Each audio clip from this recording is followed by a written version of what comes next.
नमस्कार, मैं senior inspector Abhimanyu Chindal, crime patrol Dastak में आप सभी का स्वागत करता हूं। यह केस अपने आप में अनोखा और एक नए तरह का था। मैंने कई मर्डर केसेस देखे हैं, सुने हैं, सोल्व किए हैं, लेकिन इस केस में क्राइम का मोडस ऑपरेंडी इतना विचित्र था कि उसने हमें हिलाकर रख दिया। हत्याओं का मकसद रोंगटे खड़े कर देने वाला था। नामुमकिन को मुमकिन करने जैसे अपराध हुए थे। यह केस हर लिहाज से अकल्पनीय, अद्भुत और अमानवीय था। 21 फरवरी? नो वे पापा, अपने बर्थडे वाले दिन कोई शादी करता है क्या? अनन्या बेटा, 21 फरवरी से पहले 5 दिसंबर का ही मुहूर्त है। 5 दिसंबर? मम्मी मुझे नहीं जमेगा 5 दिसंबर। और मैंने आपसे पहले भी बोला था ना, मुझे फरवरी से पहले शादी नहीं करनी है। अभिषेक बेटा, 5 दिसंबर और 21 फरवरी के अलावा और कोई मुहूर्त ही नहीं है इस सीजन में। 21 फरवरी को अनन्या शादी नहीं करना चाहती और 5 दिसंबर को तुम। तो मम्मी आप अनन्या को समझाओ ना। अनन्या बेटा, अभिषेक की बचपन से हर जीत पूरी की है मैंने, लेकिन अब मैं बहू का साथ दूंगा। थैंक्स पापा। अब ना आप बस अभिषेक को समझा दीजिएगा, 5 दिसंबर परफेक्ट डेट है।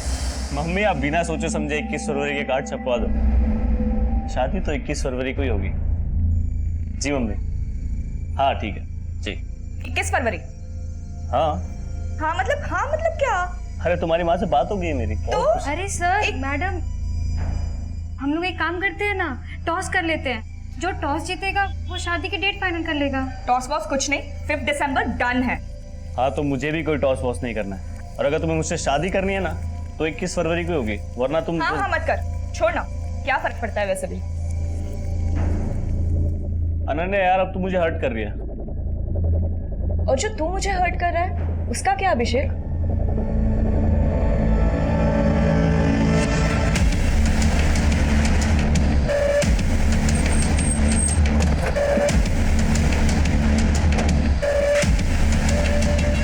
सर, इस तरह सर, लाश को देख के लग रहा है कि 2 मर्डर हुए हैं, लेकिन बॉडी एक ही मिली है। मतलब इधर आइए सर, पीछे हटिए। सर किसी लड़की का है और धड़ किसी बुजुर्ग के कटे हुए सर को किसी आदमी के धड़ से जोड़ा गया है और लड़की के कटे हुए सर को चश्मा बना दिया गया। आसपास में ना तो किसी आदमी का सर मिला है और ना ही किसी लड़की का धड़। इस तरह का क्राइम सीन क्रिएट करके क्रिमिनल साबित क्या करना चाहता है? चश्मा निकालो। जच रहा है नहीं यहाँ पे बात? हाँ, चश्मा तो बढ़िया है। कितने का है? 1 लेंगे तो 200 रुपए, और अगर 2 लेंगे तो 300 रुपए। आप एक काम कीजिए, आप अंकल के लिए भी ले लीजिए, फिर आपको फायदा हो जाएगा 100 रुपए का।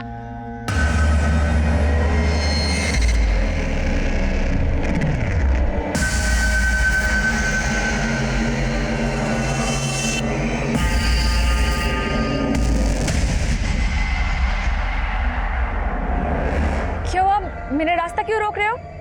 मैंने ना एक नॉवल में पढ़ा था, एक चश्मा ऐसा भी होता है, इसको पहनने के बाद सामने वालों के कपड़े के पार सब कुछ नजर आता है। तेरे पास है चश्मा ऐसा?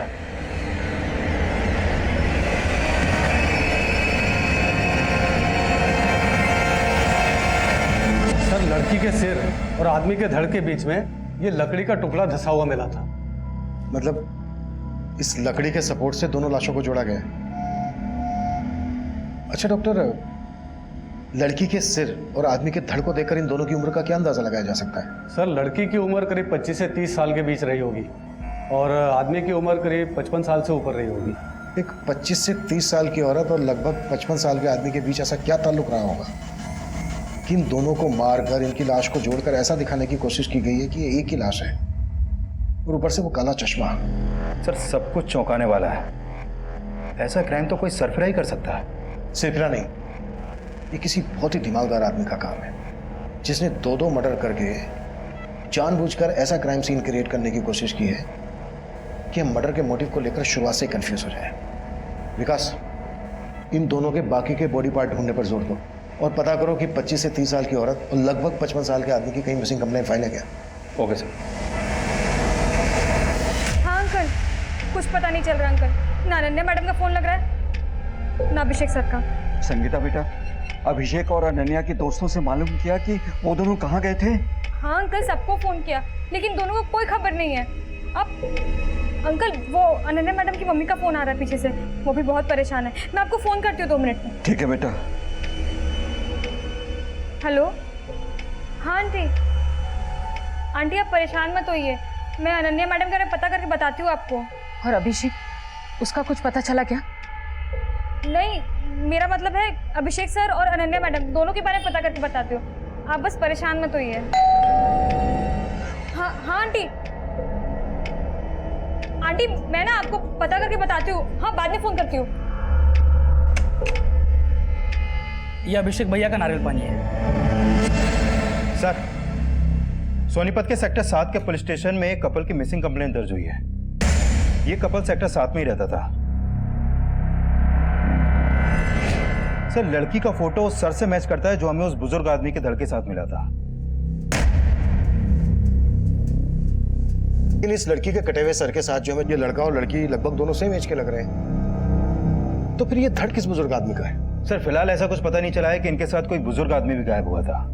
इन दोनों अभिषेक और अनन्या के बीच रिश्ता क्या है? सर, इन दोनों की शादी होने वाली थी और इनकी मिसिंग कंप्लेंट इनकी मेड संगीता ने करवाई थी। क्योंकि अनन्या की मां बंगाल में रहती है और अभिषेक के पेरेंट्स पंजाब में। इनके घर की चाबी इनकी मेड संगीता के पास रहती है। उस एरिया के पुलिस स्टेशन से कांटेक्ट करो, हमें उस मेड संगीता से मिलना है। Okay sir. बिना सोचे समझे 21 फरवरी के कार्ड छपवा दो। शादी तो 21 फरवरी को ही होगी। सर, किसी लड़की का है और धड़ किसी बुजुर्ग आदमी का। सबको फोन किया लेकिन दोनों को कोई खबर नहीं है। सोनीपत के सेक्टर 7 के पुलिस स्टेशन में एक कपल की मिसिंग कंप्लेंट दर्ज हुई। ये कपल सेक्टर 7 में ही रहता था।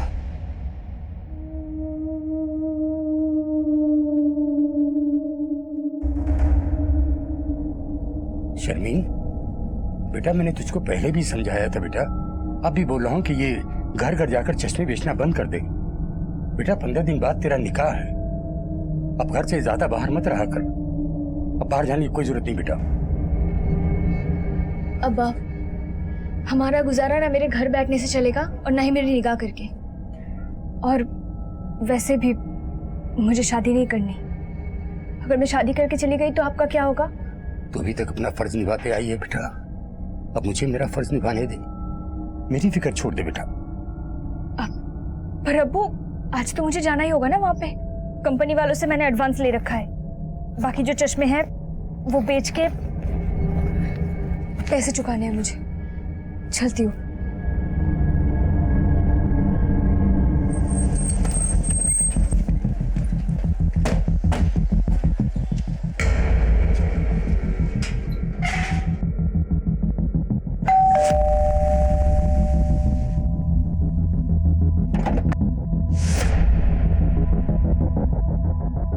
हमें अनन्या का कटा हुआ सर मिला है।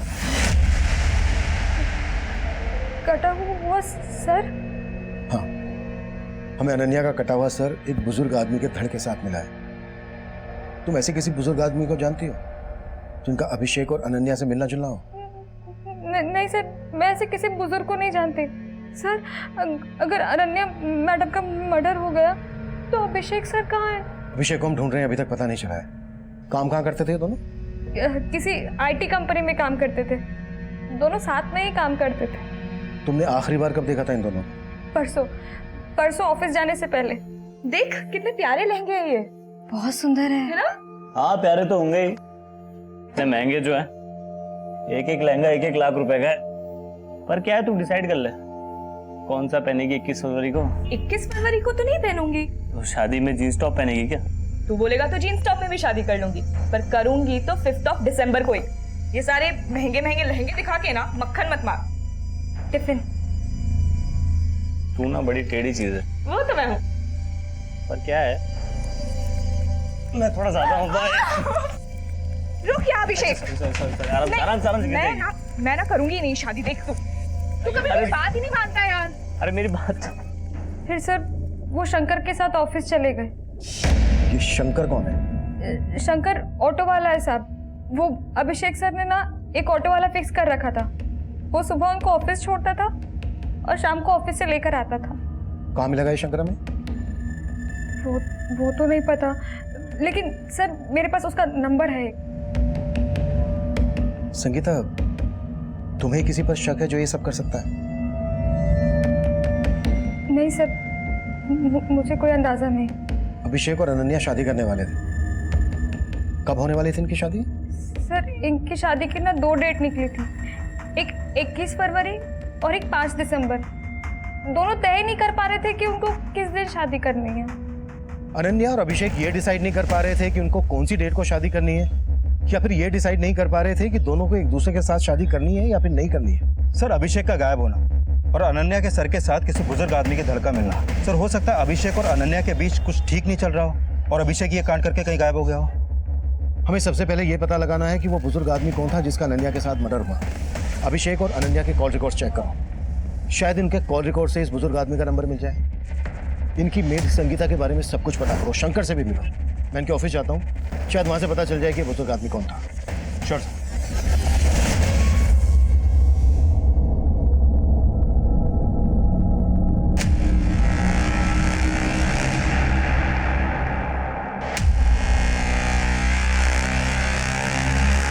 क्या चाहिए तुम लोगों को? चश्मा।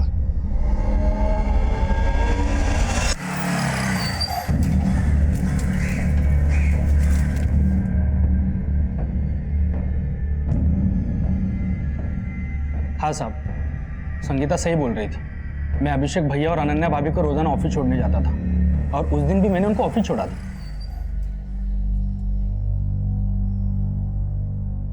चलो भैया, टाइम पे आ जाना। हाँ भैया। लेकिन उस दिन तू उन्हें घर नहीं लाया था, कहाँ लेकर गया था उन्हें? साहब मैं कहीं नहीं लेके गया था। मैं जब उन्हें ऑफिस लेने गया तो अनन्या भाभी उनके एक दोस्त साहिल के साथ ऑफिस के बाहर आई थी। साहब उन्होंने अभिषेक भैया के बारे में कुछ नहीं कहा और साहिल के साथ चली गई। ये साहिल कौन है?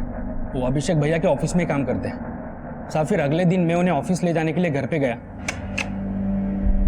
ये अभिषेक भैया का नारियल पानी है। भैया और भाभी रेडी ऑफिस के लिए या टाइम लगेगा? वो दोनों तो कल रात से घर ही नहीं आए हैं। और तब मुझे पता चला कि वो दोनों गायब हैं। गायब सिर्फ अभिषेक है, अनन्या का कटा हुआ सर मिला है। क्या? वो भी एक बुजुर्ग आदमी के धड़ के साथ। तू उन्हें रोज ऑफिस के लिए पिकअप और ड्रॉप देता था, उन्हें भैया भाभी कहकर बुलाता था। कोई दूर दूर का रिश्ता था क्या तेरा उनसे? साहब हमारे बीच कोई रिश्ता तो नहीं है, लेकिन अभिषेक भैया बहुत अच्छे इंसान हैं। हमेशा दूसरों की मदद करने में आगे रहते हैं। साहब उन्होंने हमेशा मेरी मदद की है। वो मुझ जैसे रिक्शा वाले को क्या, हर किसी को आदर सम्मान देते हैं। तो तू किसी ऐसे बुजुर्ग आदमी को जानता है जैसे तेरे अभिषेक भैया सम्मान देते थे? नहीं साहब, मैं किसी ऐसे बुजुर्ग को नहीं जानता हूँ।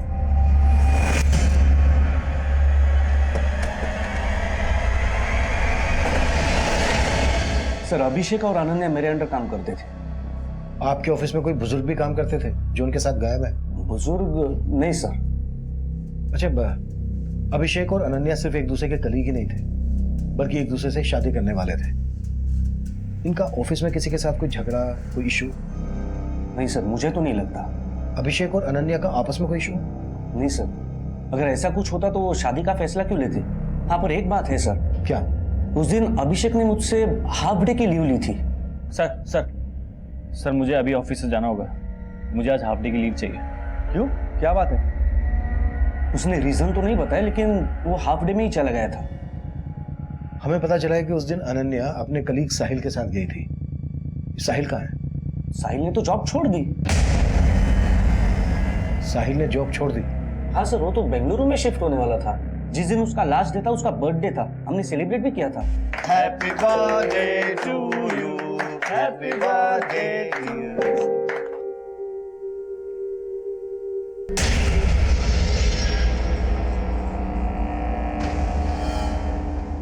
सर अभिषेक उस दिन काफी अपसेट था, लेकिन अनन्या काफी खुश लग रही थी। अभिषेक अपसेट क्यों था? साहिल की वजह से। बर्थडे पार्टी के बाद भी अनन्या और अभिषेक साहिल को लेकर ही बात कर रहे थे। अनन्या, मुझे कुछ नहीं सुनना साहिल के बारे में। अभिषेक, साहिल हमेशा के लिए बेंगलुरु जा रहा है, और वो सिर्फ मुझे ही नहीं, ऑफिस के बाद तुम्हें भी अपने घर बुला रहा है। देखो ना, मैं उसके घर जा रहा हूँ और ना तुम जाओगे, समझ गए? क्या हो भाई, आप लोगों ने शादी की न्यूज़ तो दे दी, लेकिन अभी तक इनविटेशन कार्ड नहीं दिया। तुम्हारे कहने का मतलब यह है कि अनन्या और अभिषेक के बीच जो अनबन थी वो साहिल की वजह से थी? तो क्या साहिल और अनन्या के बीच ऐसा कुछ था?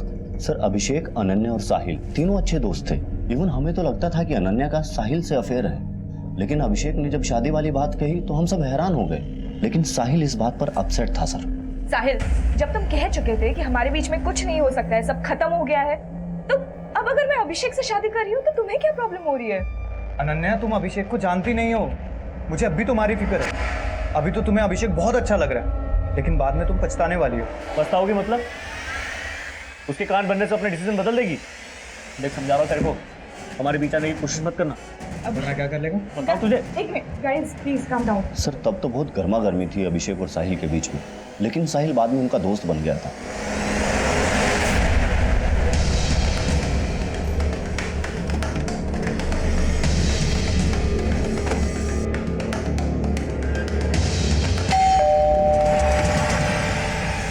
चलो अंदर देखो विकास। सर आप क्या कर रहे हैं सर? तुझे अच्छे से पता है हम यहाँ क्यों आए हैं। अनन्या को क्यों मारा तूने? मैंने कुछ नहीं किया सर। तू आखिरी बार अनन्या के साथ देखा गया था। हाँ सर, ये बात सही है कि मैं अनन्या को यहाँ लेकर आया था, क्योंकि नेक्स्ट वीक मैं बेंगलुरु शिफ्ट हो रहा था, तो मैं एक पार्टी देना चाहता था, इसलिए मैंने अभिषेक और अनन्या दोनों को इन्वाइट किया था। अभिषेक के साथ तूने एक बुजुर्ग को भी इन्वाइट किया था। उस बुजुर्ग के धड़ के साथ हमें अनन्या का कटा हुआ सन मिला है। अब ये बोल अभिषेक को कहाँ गायब करके रखा है तुमने? पर सर अभिषेक तो यहाँ आए नहीं थे सर। सर उससे मैं लास्ट वीक ऑफिस में ही मिला था और हम यहाँ अभिषेक की वेट करते रहे। छोड़ो ना, अगर वो नहीं आना चाहता तो उसे फोर्स मत करो। पर फोन तो पिक करे यार, पता नहीं क्या हो गया है उसको। इसे इनसिक्योरिटी कहते हैं, इसलिए वो जलता है मुझसे। हम दोनों के बीच में जो भी था वो आज खत्म हो चुका है, लेकिन इस बात पर वो ट्रस्ट ही नहीं करना चाहता। शक करता है तुम पे, कल को और शक करेगा। और तुम मुझसे शादी करना चाहती हो। शादी का फैसला सोचकर करना। हेलो सर एक मिनट।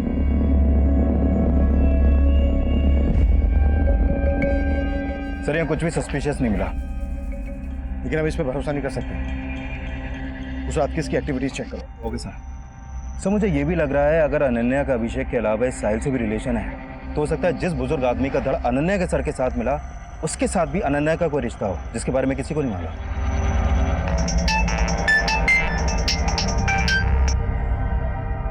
हाँ सोलंकी,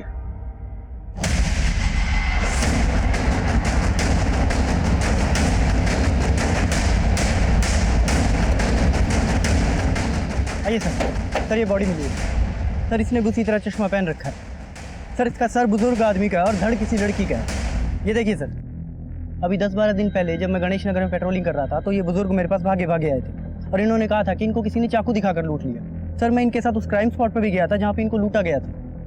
सर उस टाइम मुझे ये बुजुर्ग थोड़े अजीब लगे। मतलब अजीब क्या था इनमें? सर इनको अपने पर्स और चेन से ज्यादा अपने चश्मे की फिक्र थी। चश्मे की फिक्र? देखिए, मुझे घड़ी चैन वगैरह कुछ अगर नहीं मिले तो चलेगा, लेकिन वो चश्मा मुझे मिलना चाहिए। सर उस टाइम ये थोड़े घबराए हुए लग रहे थे, तो मैं इनको इनके घर छोड़ा है। ये मेरा बेटा है। क्या हुआ जी? वो किसी ने इनको चाकू दिखा के लूट लिया। क्या? किसने लूट लिया? वो हम लोग पता लगा लेंगे। फिलहाल आप इनको अंदर लेके जाइए, बहुत घबराए हुए हैं। और आप थाने आइए, रिपोर्ट लिखवा के जाइए। सर फिर वो लोग रिपोर्ट लिखवाने आए नहीं। सोलंकी कोई रिपोर्ट लिखवाने नहीं आया तो तुमने अपनी तरफ से पता नहीं किया? वो सर मैं उस टाइम किसी और केस में बिजी था तो दिमाग से निकल गया। लेकिन सर इनका नाम और नंबर मैंने ले लिया था। ये गणेश नगर में रहते हैं सर। इनका नाम विजेंद्र है। सर ये गणेश नगर तो अपने एरिया में आता है। अगर वो धड़ विजेंद्र जी का है जो हमें 3 दिन पहले अनन्या के सर के साथ मिला, इसका मतलब इनकी मौत 3 दिन पहले ही हो गई थी। तो फिर विजेंद्र जी के घर वालों ने इनकी मिसिंग कंप्लेंट क्यों नहीं दर्ज करवाई?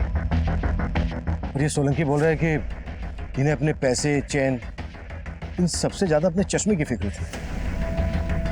चश्मे की फिक्र? और दोनों क्राइम सीन पर हमें चश्मे मिले। Sir excuse me sir. Hello,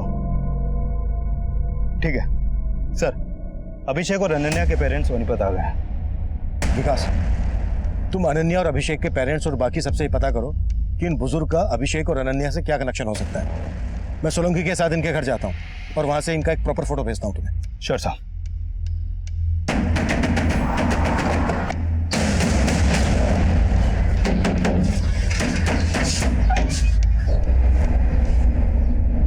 जी विजेंद्र जी कहाँ हैं? सर वो पापा तो हरिद्वार गए हुए हैं। हरिद्वार नहीं गए, मर्डर हो गया उनका। क्या? ये क्या बोल रहे हैं सर आप? हाँ, और काफी टाइम हो गया मर्डर को। अब ये बोलो कि तुम लोग छुपा क्या रहे हो हमसे? सर हम कुछ नहीं छिपा रहे सर। पापा 5 दिन पहले ही हरिद्वार जाने का बोल के ही गए थे सर। हरिद्वार किसी के साथ गए थे? नहीं सर, अकेले ही गए थे। चलिए पापा, मैं आपको स्टेशन छोड़ देता हूँ। अरे मैं अकेले चले जाऊंगा, मेरी चिंता मत करना बेटा। उन्हें एक आदमी ने लूटा था, इन्होंने बोला था रिपोर्ट लिखवाने आने के लिए। आई क्यों नहीं? सर वो पापा ने ही मना कर दिया था रिपोर्ट ना लिखवाने के लिए। पापा शिकंजी। हाँ बेटा। पापा आप आराम कीजिए, मैं थाने जाके रिपोर्ट लिखवा के आता हूँ। अरे थाने जाने की कोई जरूरत नहीं बेटा, जो हो गया सो हो गया। क्या? लेकिन वो तो मुझे अपने मोबाइल और पैसों से ज्यादा अपना चश्मा ढूंढने पे जोर दे रहे थे। बोल रहे थे कि उनको उनकी पत्नी ने गिफ्ट किया, और तुम बोल रहे हो कि उन्होंने खुद रिपोर्ट लिखवाने से मना कर दिया। हाँ सर, उन्होंने खुद रिपोर्ट लिखवाने से मना कर दिया था। और मेरी मम्मी को गुजरे तो 10 साल हो चुके हैं सर। और जहाँ तक मुझे पता है, मम्मी ने कोई पापा को चश्मा गिफ्ट नहीं किया होगा। लेकिन हाँ सर, कुछ दिनों से पापा ना घर से निकलते हो कि काला चश्मा पहन के निकलते थे।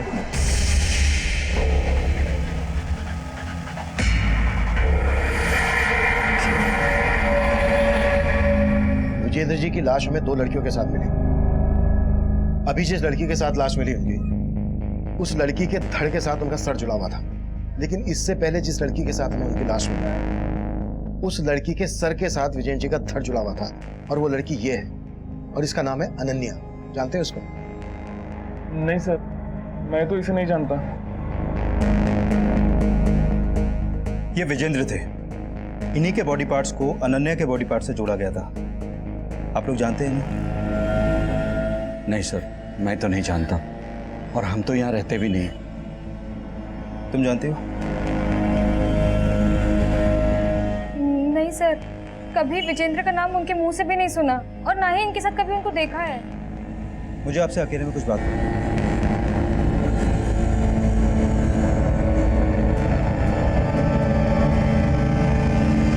देखिए, मैं सुनने में आया है कि अनन्या और अभिषेक के बीच में सब कुछ ठीक नहीं था। क्या कभी भी अनन्या ने इसके बारे में आपसे बात की? ऐसा कुछ भी नहीं है। वो लोग एक दूसरे से बहुत प्यार करते थे, बहुत खुश थे वो लोग। बल्कि आए दिन वो लोग मुझसे वीडियो कॉलिंग पे बात भी करते थे। माँ देखो, अच्छे है ना? और भी है, ये देखो, सब अभिषेक ने चूज किया है। ये कैसा लग रहा है? मैंने क्या क्या सपने देखे थे उन दोनों के लिए, और एक ही झटके में। लेकिन 21 फरवरी से प्रॉब्लम क्या थी अनन्या को, जो वो शादी नहीं करना चाहती थी? 21 फरवरी को अनन्या का बर्थडे है। वो अपना बर्थडे हमेशा स्पेशल तरीके से बनाती है, इसलिए वो उस दिन शादी नहीं करना चाहती थी, और कोई रीजन नहीं है। सर 5 दिसंबर 2 ही महीने बाद है, और अभिषेक चाहता था कि उसको थोड़ा सा टाइम मिल जाए, ताकि वो इस किराए के घर को छोड़कर अपना घर खरीद ले और उसी घर में उसकी शादी हो। कोई घर वर देख रखा था अभिषेक ने? नहीं सर, अभी फंड्स कलेक्ट कर रहा था, और मैं भी उसकी उसमें मदद कर रहा था। लेकिन इसमें 2 राय नहीं है सर कि अभिषेक अनन्या से ही शादी करना चाहता था। अभिषेक और अनन्या के बीच में कोई मनमुटाव नहीं था सर।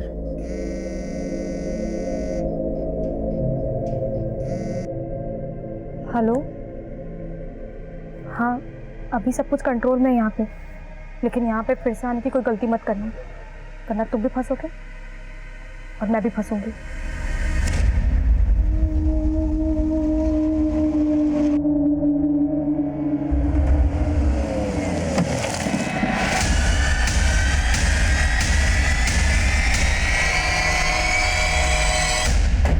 सर मुझे तो विजेंद्र जी के बेटे पे भी शक हो रहा है। सर एक तो वो थाने में रिपोर्ट लिखवाने नहीं आया, ऊपर से बोल रहा है कि मेरे पिताजी हरिद्वार गए हुए थे। लापरवाही तुमसे भी हुई है।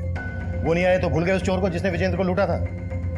सर मैं गया था विजेंद्र जी के साथ उस जगह। सर मैंने देखा था वहाँ पे कोई सीसीटीवी नहीं था। सर विजेंद्र जी ने उस चोर का हुलिया बताया था, बोला था कि उसने अपना मुंह ढका हुआ था, उसकी आंखें भूरे रंग की थी। तो अब ढूंढो उस भूरी आंख वाले चोर को, शायद वहां से हमें कोई लीड मिल जाए, और इस बार कोई कोताही नहीं होनी चाहिए। जी सर। सर अभिषेक और अनन्या के कॉल रिकॉर्ड में भी विजेंद्र जी का नंबर नहीं मिला, लेकिन दोनों के फोन मुरथल में बंद हुए। अभिषेक के फोन से लास्ट कॉल अनन्या को मुरथल से हुआ, और उसके बाद अनन्या का फोन भी मुरथल तक ट्रेवल हुआ, और फिर इन दोनों के फोन वहां पर बंद हो गए। हमें लाशें मिली गुहाना में और फोन बंद हुए मुरथल में। मुरथल में अभिषेक, अनन्या और विजयन से कनेक्टेड कोई आदमी रहता है क्या? नहीं सर, फिलहाल ऐसा कुछ पता नहीं चला है। गुहाना से लेके मुरथल तक हर एरिया स्कैन करो, शायद बाकी के बॉडी पार्ट्स मिल जाए। अभिषेक घर खरीदने के लिए फंड का जुगाड़ कर रहा था। हो सकता है ये कांड फाइनेंशियल डिस्प्यूट से जुड़ा हुआ हो। अभिषेक के बैंक ट्रांजैक्शन चेक करो और विजेंद्र के बेटे बहू से मिलो।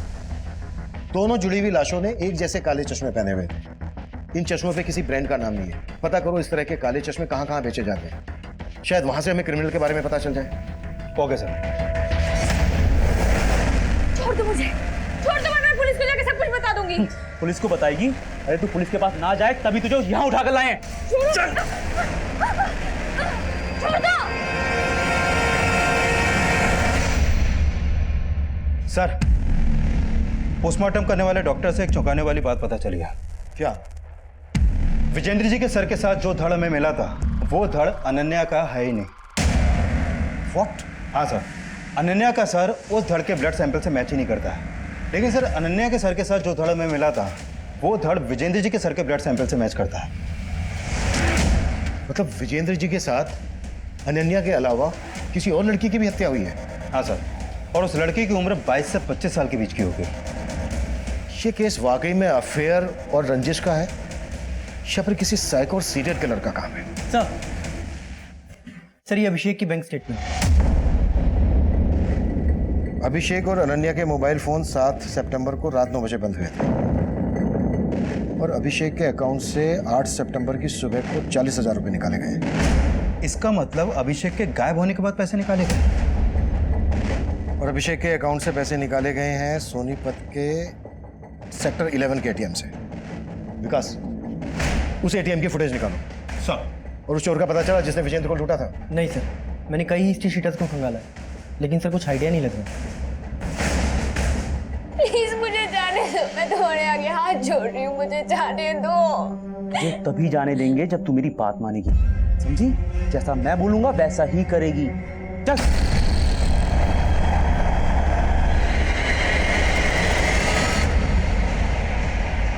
सर, ये उस एटीएम की सीसीटीवी फुटेज है जहां से अभिषेक के डेबिट कार्ड से पैसे विड्रॉ किए गए थे और पैसे अभिषेक ने नहीं, इसने निकाले। साहब मैंने कुछ नहीं किया साहब। बोल, क्या कांड किया तूने और कौन कौन लोग शामिल हैं तेरे साथ? साहब मैंने कोई कांड नहीं किया, खुद अभिषेक भैया ने मुझे डेबिट कार्ड दिया था पैसे निकालने के लिए। हाँ बस। यार तूने वो फाइल दिया था क्या? हाँ बस हो ही गया। हाँ भैया मैं आपसे बोला था ना, मुझे 30,000 रुपए की जरूरत थी, तो कुछ हो जाता तो। अरे हाँ, एक मिनट। 40,000 निकाल लेना, 10,000 मुझे चाहिए। साहब वो कार्ड उन्होंने मुझे उनके गायब होने के 2 दिन पहले दिया था।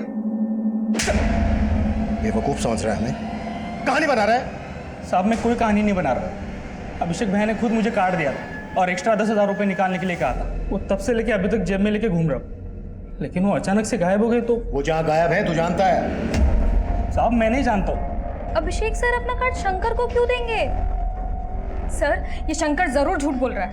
हाँ सर, आप पता कीजिए उसने अभिषेक के साथ क्या किया।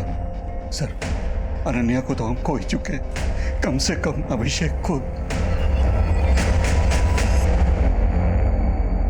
तुम्हारे पापा को 2 जवान लड़कियों के साथ जोड़ रही है पुलिस।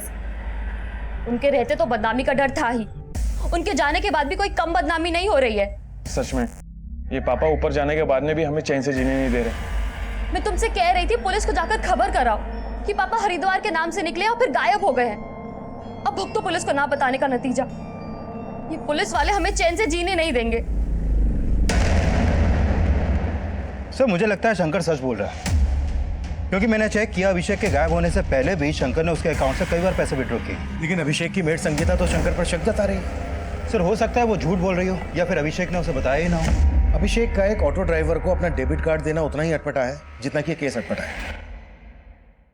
हो सकता है अभिषेक ने पहले से प्लान बना के रखा हो और उसने अपने इस प्लान में शंकर को भी इन्वॉल्व कर लिया हो। एक काम करो, शंकर को छोड़ दो, जाने दो उसे, पर उस पर नजर रखो। हो सकता है इससे हमें अभिषेक की लीड मिल जाए। ठीक है सर। सर, एक बात और पता चली है, अभिषेक के गायब होने से पहले उसका कार्ड कई बार दिल्ली और हरियाणा की अलग अलग वाइन शॉप और बार्स में भी स्वाइप किया गया है। जिन जिन बार में भी अभिषेक का डेबिट कार्ड स्वाइप हुआ है वहां पर अभिषेक के बारे में पता करो। और अनन्या के बैंक अकाउंट भी चेक करो, शायद यहां से हमें कोई लीड मिल जाए। Sure sir.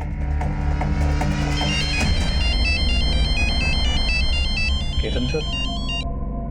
Hello. Hello Sahil, Ketan बोल रहा हूँ। बेंगलुरु जाने की तैयारी हो गई? सर आप क्यों जले पे नमक छिड़क रहे हैं? पहले ही पुलिस वालों ने मुझे शहर से बाहर जाने को मना किया है। सारा प्लान चौपट हो गया है। पर मुझे तो लगता है इन सबके चक्कर में ना बेंगलुरु की जॉब हाथ से ना चली जाए। टेंशन मत लेना, वहां की जॉब हाथ से निकल गई ना तो अपनी कंपनी में काम करने वापस आ जाना, ठीक है? Okay sir.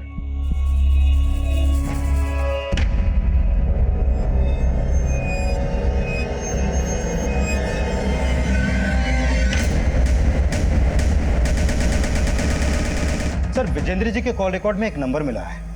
ये नंबर इस गुलशन सोडी नाम के आदमी का है।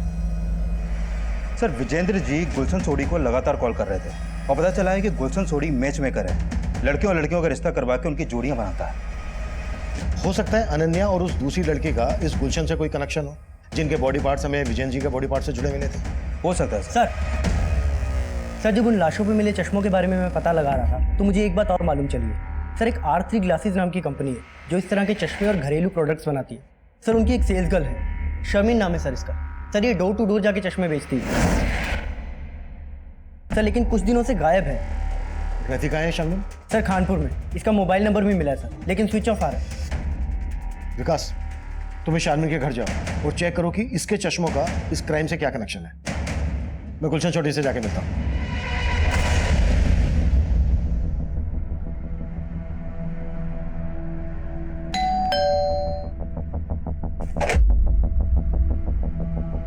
जी गुलशन छोटी। जी सर। हमें विजेंद्र जी के बारे में बात कर रहे हैं। हाँ साहब, मेरी बेटी शर्मिन चश्मे बेचती है,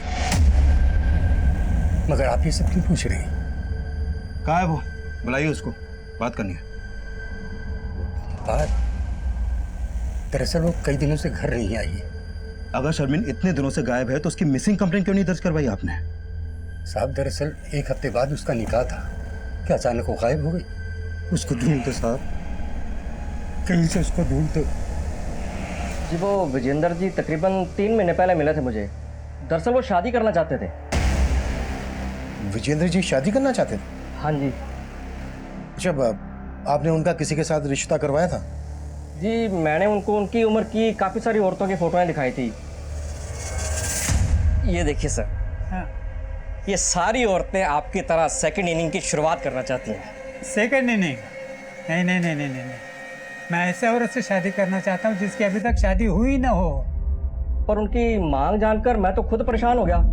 फिर मैंने उनको बताया कि जैसे कोई ऐसा रिश्ता आएगा तो फिर मैं आपको इन्फॉर्म कर दूंगा। हमें उनकी लाश 2 जवान लड़कियों के साथ मिली है। लाश? हाँ, और उनमें से एक लड़की ये थी। इसका नाम है अनन्या, आप जानते हैं इसको? जी नहीं, मैं नहीं जानता इसको। किसी दूसरी जवान लड़की के साथ रिश्ते की बात करवाई थी इनकी? सर जी कोई पला जवान लड़की इतने बुजुर्ग आदमी के साथ शादी क्यों करेगी?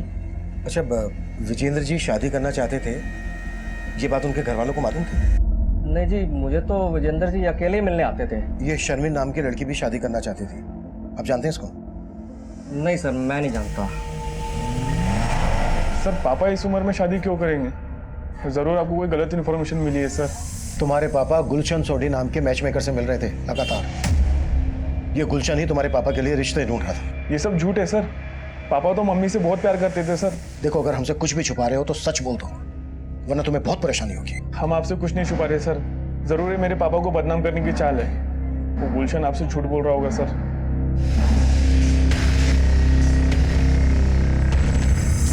सर, चूंकि विजेंद्र जी का सर और धड़ दोनों मिल गए हैं, इसलिए उनकी कंप्लीट पोस्टमार्टम रिपोर्ट तैयार हो गई है। इस रिपोर्ट के मुताबिक विजेंद्र जी को मारने से पहले उनको कोई नशीली चीज खिलाई गई थी। मतलब विजेंद्र जी का गला नशे की हालत में काटा गया? नहीं सर, ऐसा नहीं है। विजेंद्र जी को पहले नशा देकर बेहोश किया गया, फिर उनका गला घोटा गया जिससे उनकी सांसें रुक गई, और फिर विजेंद्र जी की मौत होने के बाद उनका गला काटा गया। सर, अगर विजेंद्र जी वाकई में शादी करना चाहते थे तो ये रिवर्स ऑनर किलिंग का भी तो एंगल हो सकता है। तुम्हारे कहने का मतलब यह है कि विजेंद्र जी के बेटे और बहू को इनका शादी करना शान के खिलाफ लगा? हो सकता है सर, और विजेंद्र जी की बीवी आने से उनके बेटे बहू का उनकी जायदाद पे हक भी कम हो जाता। ये केस इतना अटपटा है कि समझ में नहीं आ रहा है कि इसमें कोई पर्सनल एंगल है या फिर कोई बहुत बड़ा गेम है।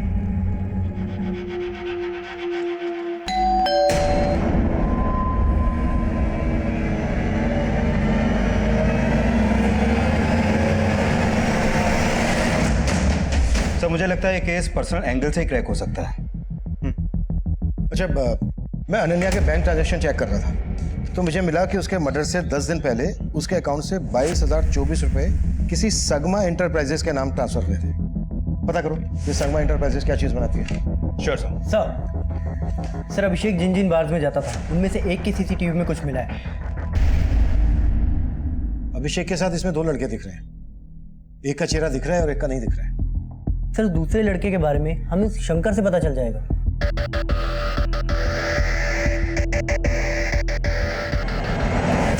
साहब ये अभिषेक भैया के दोस्त थे लेकिन मैं इन्हें नहीं जानता। तो खुद बैठ के इनके साथ पी रहा था और बोल रहा है तू इनको नहीं जानता। साहब तब मैं अभिषेक भैया को सिगरेट देने गया था। अरे भाई जैसा तुम्हारे। भैया आपका सिगरेट। हाँ तू भी बैठ जा।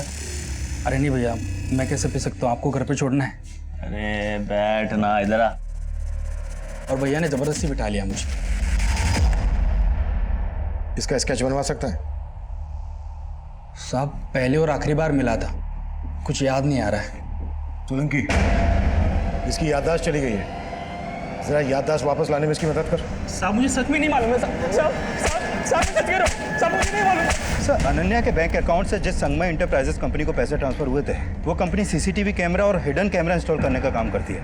मैंने उधर बात की तो पता चला कि अनन्या ने अपने घर में सीसीटीवी कैमरा नहीं बल्कि हिडन कैमरा इंस्टॉल करवाए थे। Hidden camera? हाँ सर, और वो कैमरे अनन्या ने खुद इंस्टॉल करवाए थे।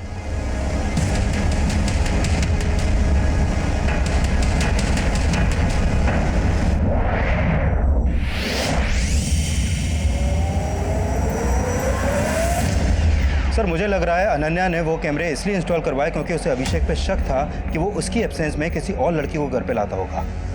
अभिषेक के घर जाकर वो हिडन कैमरास चेक करते हैं, उससे ये भी क्लियर हो जाएगा कि अनन्या ने वो कैमरास क्यों लगवाए थे। एक काम करो, जिसने वो कैमरा लगाए थे उसको वहीं बुला लो। Okay sir. विद्या जी हम लोगों को पंजाब जाना बहुत जरूरी है और हम लोग चाहते हैं कि आप भी हमारे साथ चलें।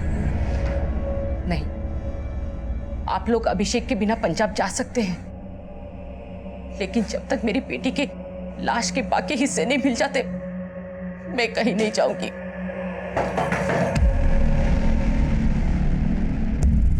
हमें यहाँ की तलाशी लेनी है।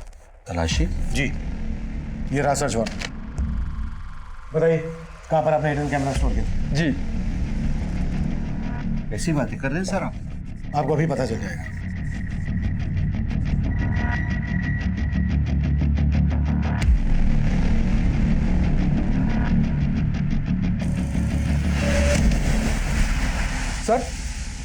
सर हमने जो कैमराज लगाए थे वो गायब है। उनकी फुटेज जरूर किसी पीसी या लैपटॉप में स्टोर की गई। कुछ मिला? पीसी या लैपटॉप? हाँ सर, ऊपर एक लैपटॉप है। चेक करो।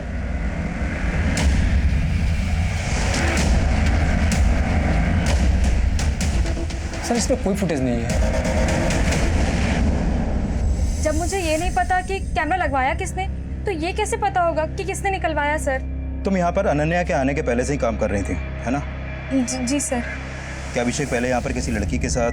नहीं सर, अभिषेक सर वैसे नहीं थे जैसा आप सोच रहे हैं। हो सकता है संगीता भी शंकर की तरह अभिषेक की वफादारी कर रही हो। लेकिन सर शंकर तो कुछ उगल ही नहीं रहा और संगीता के खिलाफ भी अभी तक कुछ नहीं मिला है। सर अभिषेक के साथ जो ये लड़का बार में बैठा है इसका मोबाइल नंबर हमें इस शमीन के कॉल रिकॉर्ड में मिला है। व्हाट? जी सर सत्यम नाम है इसका मोबाइल नंबर भी कई दिनों से बंद आ रहा है।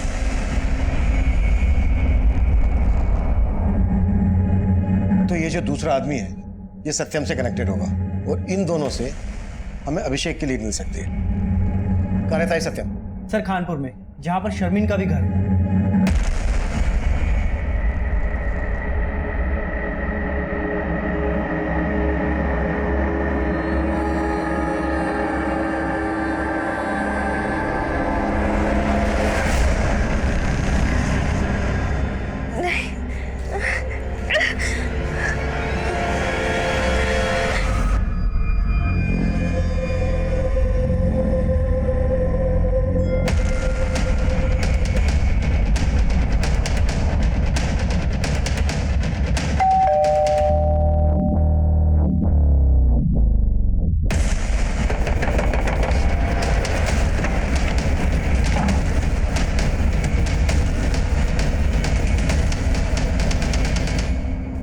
फेस पर, इसके हाथों पर, बॉडी पर कई जगह चोटों के निशान है।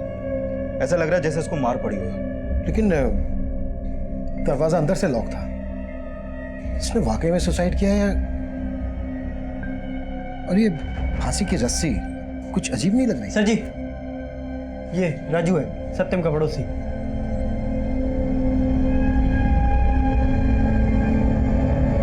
सत्यम के साथ यहाँ कौन कौन रहता था?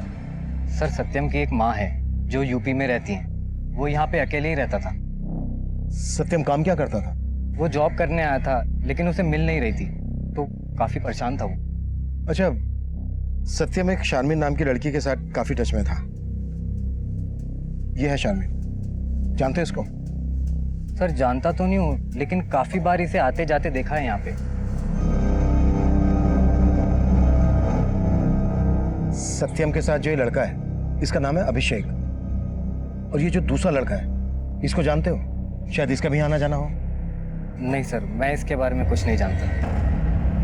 सर शामिन सत्यम को जानते थे और सत्यम अभिषेक को। कहीं ऐसा तो नहीं कि अभिषेक का शामिन से अफेयर हो, जिसके लिए अनन्या ने अपने घर में कैमरा इंस्टॉल करवाया और अब शायद शामिन अभिषेक के साथ गायब है। लेकिन शारमीन अभिषेक के साथ गायब है या अकेली गायब है, ये कंफर्म कैसे होगा? और इस सबके बीच में सत्यम की मौत का क्या राज है? विकास, एक काम करो, अभिषेक के घर के रास्ते में जितने भी सीसीटीवी हैं खंगालो और शारमीन के अब्बू से अभिषेक और सत्यम के बारे में बात करो। Okay sir. नहीं साहब, मैं इनमें से किसी को नहीं जानता और मेरी बेटी का किसी के साथ कोई चक्कर नहीं था। अरे उसकी तो अभी शादी होने वाली थी। मेरी बच्ची को ढूंढने दीजिए साहब, उसने कुछ गलत नहीं किया है, लेकिन उसके साथ जरूर कुछ गलत हो रहा है। न जाने मेरी बच्ची कहाँ किस हाल में होगी।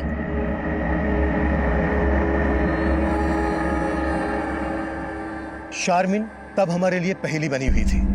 तब हम उसे सस्पेक्ट मानकर चल रहे थे, लेकिन वो इस केस में एक विक्टिम थी। वहीं सत्यम तब हमारे सामने इस केस में एक विक्टिम बनकर आया था। उसकी मौत संदिग्ध हालत में हुई थी। सत्यम की लाश जिस रस्सी से लटकी हुई मिली थी, वो रस्सी हमारा ध्यान खींच रही थी। आदमी औरत की जुड़ी हुई लाशें, काला चश्मा और वो रस्सी। इस केस में सब कुछ विचित्र था और ये सिलसिला थमने का नाम नहीं ले रहा था। और इन विचित्र पहेलियों में एक और पहेली जुड़ने वाली थी। सर अभी तक हम मान रहे थे कि 3 मर्डर हुए हैं और हमें अनन्या के धड़ और एक लड़की के सर की तलाश थी, लेकिन यहाँ पर तो लड़की के सर के साथ साथ एक और लड़के का धड़ मिला। ये देखिए सर। चश्मा निकालो। 4 मर्डर हो गए, वो भी जिसमें से। विकास, हमें जल्द से जल्द कुछ करना होगा, नहीं तो ऊपर जवाब देना मुश्किल हो जाएगा। सर अनन्या के अलावा लड़की का सर तो मिला है। हो सकता है ये सर उसी लड़की का हो जिसका धड़ हमें मिला था, जिससे उसकी पहचान हो जाए। हाँ सोलंकी। सर अभिषेक के घर के पास वाले सीसीटीवी में मुझे शर्मीन या कोई और लड़की तो नहीं दिखाई दी है, लेकिन हाँ सर, एक लड़का दिखाई दे रहा है जो मुझे सस्पिशियस लग रहा है। ये देखिए सर, ये रास्ता अभिषेक के घर की तरफ जाता है और अभिषेक और अनन्या के गायब होने के पहले ये लड़का लगभग रोजाना अभिषेक के घर की तरफ जाता था और कई घंटों बाद लौटता था।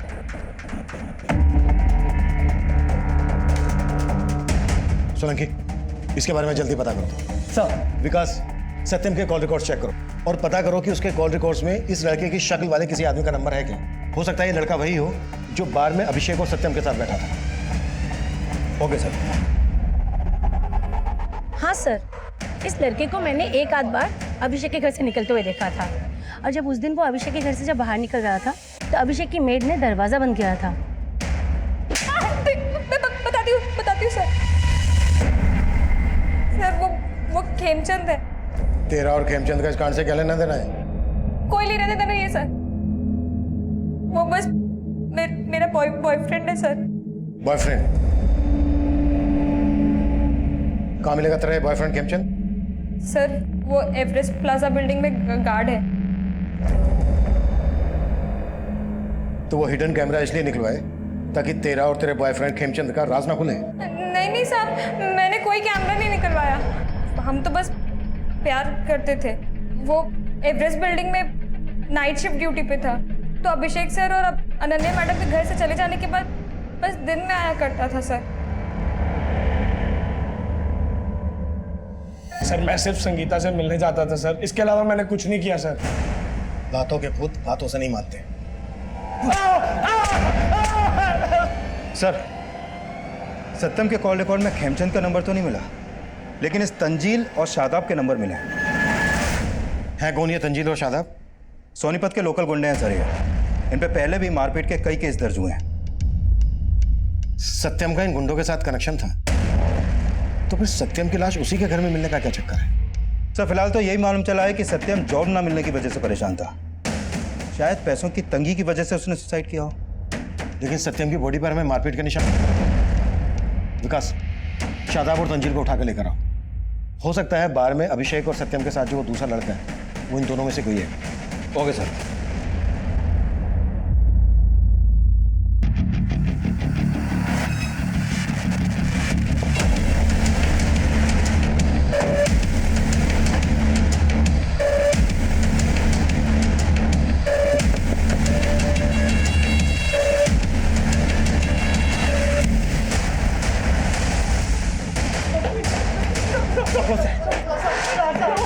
लेके चलो इसे।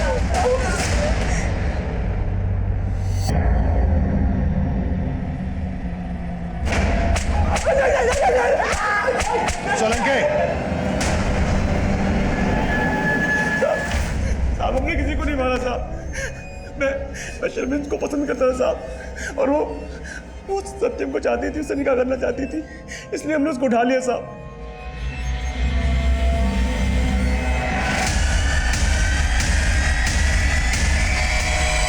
इधर हमने शर्मिन को उठाया और उधर सत्यम की कुटाई की। साले, हमारे धर्म की लड़की के साथ निकाह करेगा तू? तू निकाह करेगा? तू निकाह करेगा? सत्यम नहीं माना तो उसे मार के फांसी पर लटका दिया।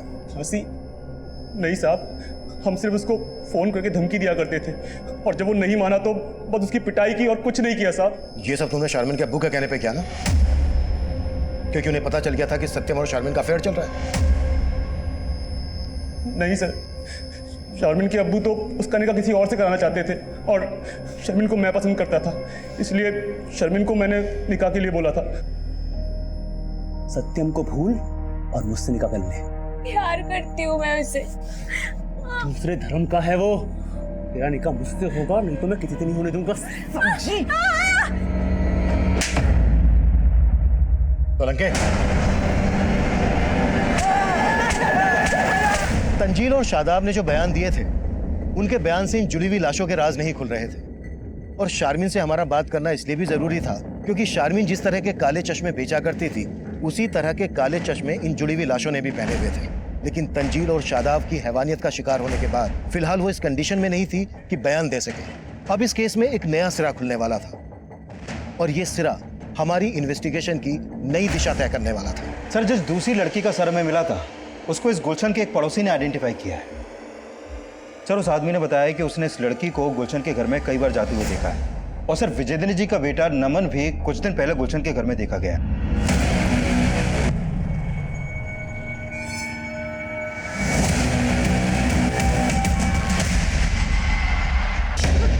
नहीं साहब, साहब मेरा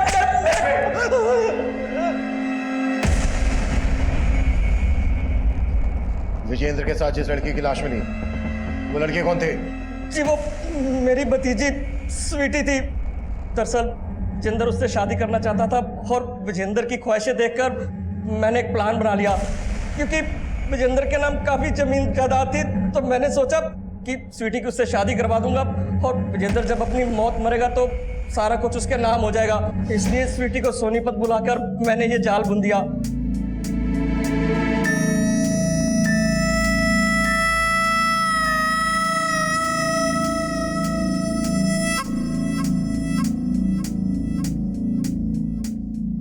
और देखते देखते वो स्वीटी पर लट्टू हो गया। वो उसको घुमाने लगी, और पिछले दिनों वो स्वीटी को पार्टी पर भी लेकर गया था। कौन सी पार्टी? जी वो तो मेरे को मालूम नहीं है, पर जब से वो गई है तब से लौटी नहीं। मैं उसकी मिसिंग कंप्लेंट लिखवाता तो खुद भी फंस सकता था, इसलिए मैं चुप्पी मारकर बैठ गया साहब। विजेंद्र का बेटा नमन भी तेरे से मिलने आता था? क्यों मिलने आता था? साहब आपके मिलने के बाद आया था वो। जी कहिए। मैं जानता हूँ कि तुम एक लड़की के साथ मिलकर मेरे पापा विजेंद्र को घुमा रहे हो। बोलो कौन है वो लड़की? भाई कौन सी लड़की? तुम्हें कोई गलतफहमी हो गई है। मैं किसी लड़की बड़की को नहीं जानता। मैंने उसको झूठ बोला था क्योंकि साहब मैं डर गया था कि वो आपको कुछ बता ना दे। सर मुझे नहीं मालूम कि मेरे पापा किसी लड़की से मिल रहे थे। जब आपने मुझे गुलशन के बारे में बताया तब मैं वहाँ गया, और जानना तो जरूरी था ना सर कि वो लड़की कौन थी जिसके चक्कर में मेरे पापा को लेकर लोग तरह तरह की बातें बना रहे थे। और इसी लोग लज्जा से बचने के लिए तूने अपने पापा और उस लड़की को? नहीं सर, मैंने ऐसा कुछ नहीं किया। गुलशन ने हमें बताया कि तेरे पापा स्वीटी के साथ एक पार्टी में गए थे, इस बारे में कुछ जानता है? पार्टी? हाँ। नहीं सर, पापा तो मुझे हरिद्वार जाने का बता के गए थे।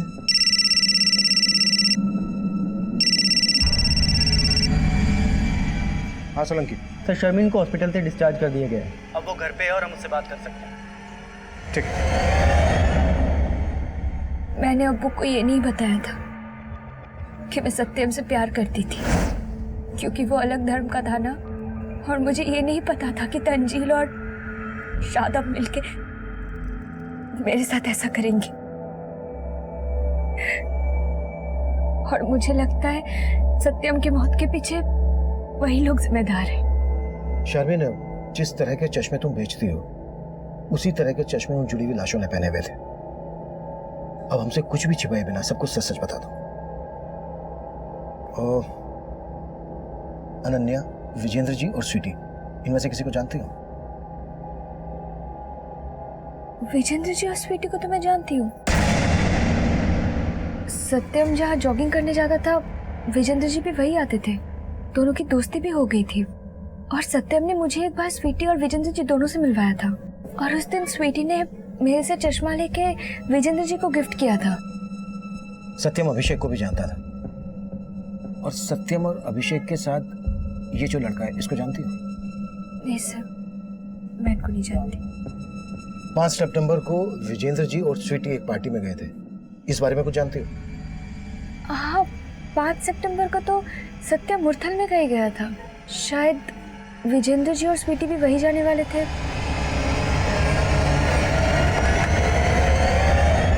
सर अनन्या और अभिषेक का फोन भी मुरथल में ही बंद हुआ था, और विजेंद्र जी, स्वीटी और सत्यम भी मुरथल ही गए थे। शायद वो पार्टी मुरथल में ही हो।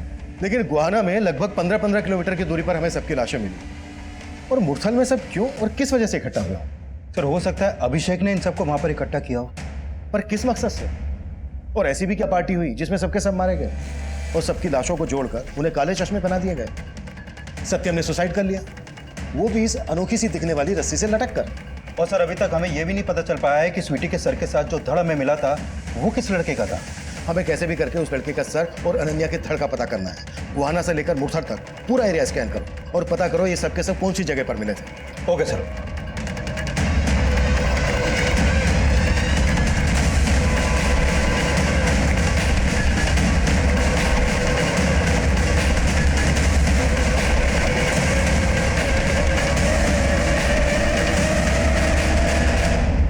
तो अभिषेक है। अभिषेक को हम सस्पेक्ट मानने की गलती कर रहे थे, लेकिन तब यह साफ हो गया था कि अभिषेक, अनन्या, विजेंद्र और स्वीटी का मर्डर हुआ था। और सत्यम की पोस्टमार्टम रिपोर्ट से भी यह साफ हो गया था कि सत्यम ने सुसाइड किया था। बाकी के विक्टिम्स की पोस्टमार्टम रिपोर्ट और फोरेंसिक रिपोर्ट इस केस में नए राज खोलने वाली थी। अभिषेक, अनन्या, विजेंद्र जी और स्वीटी, इन सबकी पोस्टमार्टम रिपोर्ट के मुताबिक इन सबको मारने से पहले बेहोशी की दवा दी गई और फिर इनका गला घोटा गया, जिनसे इनकी मौत हो गई, और मौत होने के बाद ही इनका गला काटा गया। और सर इस रिपोर्ट में यह भी सामने आया है कि 5 सितंबर को लगभग एक ही टाइम पर इन सबको मारा गया। और सर सत्यम की मौत का भी इन सबके मर्डर से कनेक्शन है। ऐसा भी क्या कनेक्शन है जो इतना कॉन्फिडेंट हो? सर अभिषेक का सर और अनन्या के धड़ को जिस लकड़ी के सपोर्ट से जोड़ा गया था उस लकड़ी पर एक धागे का टुकड़ा मिला है। सर वो धागे का टुकड़ा उसी रस्सी का है जिस रस्सी से लटक कर सत्यम ने अपनी जान दी थी। इस अनोखी रस्सी का इस केस से तगड़ा कनेक्शन है। विकास, पता करो कि इस तरह की रस्सी कहां कहां मिलती है। I am very much sure वहां से इस केस की लीड जरूर मिलेगी। Okay sir.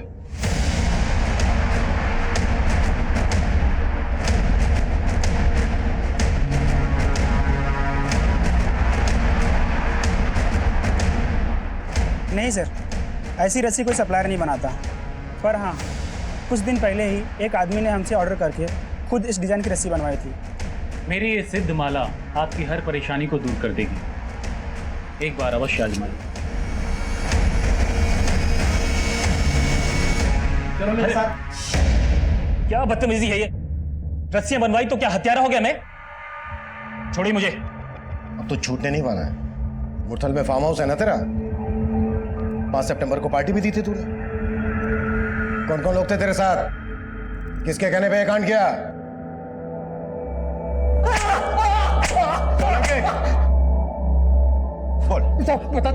बता साहब, सिर्फ सत्यम ही नहीं, मैं भी तंगी से बहुत परेशान था।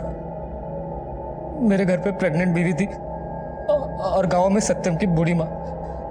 साहब हमें जॉब नहीं मिल रहा था। हताश होकर एक दिन हम एक बार में गए। वहाँ हमारी मुलाकात अभिषेक से हुई। वो अक्सर उस बार में आता था। बहुत ही जिंदा दिल आदमी था साहब वो। जब हमने अपनी तकलीफों के बारे में उसे बताया तो वो बोला, देखो तुम दोनों फिक्र मत करो, मेरे अच्छे कॉन्टेक्ट से मैं तुम दोनों की जॉब लगवा दूंगा। सिर्फ कुछ ही मुलाकातों में अभिषेक ने सिर्फ अपने बारे में ही नहीं, अपने बीवी अनन्या के बारे में भी सब कुछ बता दिया था। उसने पैसों से भी हमारी काफ़ी मदद की थी साहब। जगह जगह जॉब इंटरव्यूज के लिए भेजा, लेकिन हमारी किस्मत खराब थी साहब, कुछ काम ही नहीं मिला हमको। फिर हमें लगा हमारा ग्रह नक्षत्र खराब है। फिर हम एक बाबा के पास गए। तंत्र शास्त्र में कुछ भी असंभव नहीं है, कुछ भी। मैंने वर्षों तंत्र विज्ञान के एक नुस्खे पे काम किया है और उस नुस्खे से मैं तुम्हें एक ऐसी चीज दे सकता हूं जिसे अपने पास रखने से तुम्हें नागमणि रखने से भी ज्यादा लाभ होगा। सर बस मुझे नौकरी और मेरा प्यार शर्मिन मिल जाए, उसके लिए मैं कोई भी उपाय करने के लिए तैयार हूँ। हाँ ये सच है। मैंने ही राजू और सत्यम से कह के 2 सच्चे प्यार करने वाले जोड़ों को वहां बुलवाया था। सर मैं अभिषेक को जानता था, मालूम था कि वो अनन्या से सच्चा प्यार करता है। वहीं सत्यम की पहचान विजेंद्र अंकल से थी, वो भी किसी जवान लड़की के प्यार में पागल थे। फिर उस रात हमने उन लोगों को झूठ बोला कि हमारी जॉब लग गई है और पार्टी के लिए उन्हें मुरथल बुला लिया। बाबा ने हमको बोला था कि उस रस्सी से चारों का गला घोट के मारना है, इसलिए सबसे पहले हमने उनकी कोल्ड ड्रिंक में नशे की दवा मिला दी थी और फिर उन्हें पिला दी।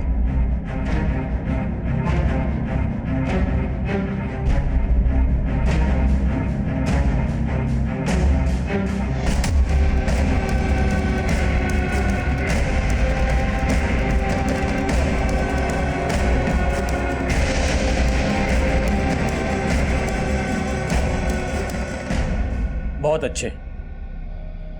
अब तुम दोनों मिलकर इन सब के शरीर से इनका सर अलग कर दो और उसके बाद जोड़ियां बनाओ, प्रेमी और प्रेमिका की।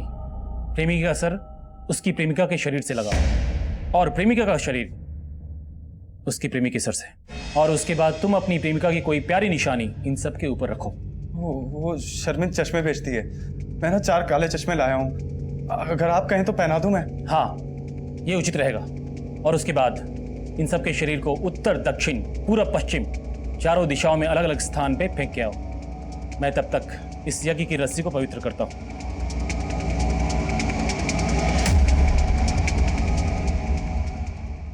रस्सी के लिए हमने उस बाबा को 51,000 रुपए अभिषेक से उधार मांग के दिए थे और उसने कहा था उसको रखने से ये होगा वो होगा, लेकिन कुछ नहीं हुआ था साहब, उल्टा हमें ही दोष दे रहा था वो। मेरी साधना में कोई कमी नहीं थी। पहले तो मुझे लगा था शायद उनके प्रेम में कोई त्रुटि थी, उनका प्यार सच्चा था ही नहीं, शायद इसलिए मेरी रस्सी का असर नहीं दिखा। लेकिन बाद में पता चला उन मूर्खों ने प्रेमी प्रेमिका की जोड़ियां ही गलत बनाई थी। उसने तो अपना पल्ला झाड़ दिया और हम इतना सब कुछ करने के बावजूद वही के वही थे। ऊपर से तंजील और शादाब शर्मिन को उठा के ले गए थे। सत्यम बहुत टूट गया था अंदर से साहब। पता नहीं कहाँ ले गए वो शर्मिन को,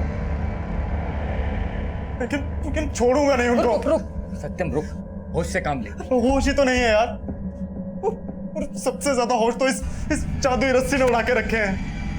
सोचा था इस रस्सी के मिलने से सारे काम बन जाएंगे, लेकिन अपने दोस्तों को मार दिया यार। मैं गलत करा राजू, इसीलिए हमारे साथ गलत हो रहा है।